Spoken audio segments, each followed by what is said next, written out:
Here are two impact drivers, DCF860 and DCF870. The first one has a classic mechanic impact mechanism based on spring-loaded hammer and anvil system. The second one has its impact mechanism submerged in oil, utilizing the fact of liquid's non-compressibility to simultaneously acts as an impact transfer medium and a shock damper.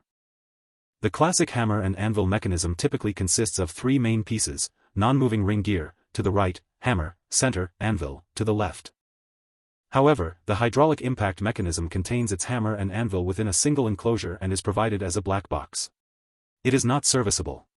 But we disassembled one. Now, you see a classic impact hammer. The hammer is the big metal cylinder with two teeth and two slots for anvil. When the hammer rotates, it presses its teeth against the anvil. When the anvil stops rotating, like when a screw is fully seated, the motor continues to push the hammer to rotate. The hammer compresses the spring and its teeth jump over the anvil. In the next moment anvil becomes seated in its slot in the hammer, and hammer's teeth hit the anvil with great force, making the anvil to rotate with more torque. The hydraulic impact used similar hammer-anvil principle, but instead of a spring an uncompressible liquid is utilized. Instead of a direct hammer strike alone, part of the hammer's rotating energy is transferred through thin mineral oil inside a sealed chamber. Liquid's internal friction converts some of this energy into heat, reducing the impact shock. But on the plus side, such oil-filled impact drivers are much quieter. Now it is time to look what is inside the hydraulic impact mechanism. First, we remove the half of the driver's casing. Next, we try to extract the motor, switch assembly and the impact mechanism out of the other half of the casing. Only one hand is available, the second hand holds the camera. Sign up to this channel for the author to be better motivated in getting a tripod for the camera. Disconnecting the motor from the impact mechanism. Well, with one hand the result is mission failed. The motor was extracted with the impact mechanism on its shaft. The ring gear and the mechanism were extracted from their case.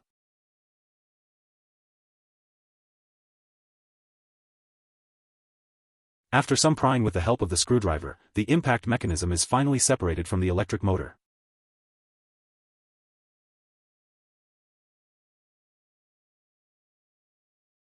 The hydraulic impactor at its back end fully matches the mechanical impactor.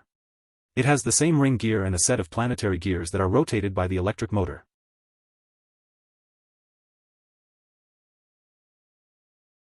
To disassemble the hydraulic impactor, a big wrench is required. It will unscrew the bit holder, which is one piece with the nut. All of this is a cover for the hydraulic impactor housing.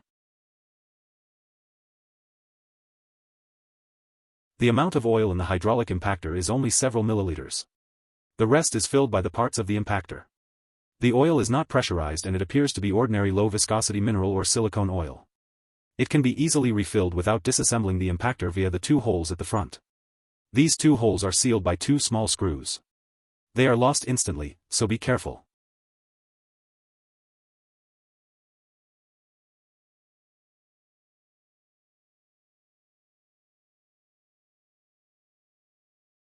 Hydraulic drivers sometimes feel weaker even when rated similarly. Reason: peak torque spikes are lower. Impacts are less violent. Energy transfer is smoother. For stubborn fasteners, traditional impacts often outperform hydraulic ones because brutal instantaneous shock can break static friction better. Hydraulic systems trade some raw aggression for controllability and noise reduction.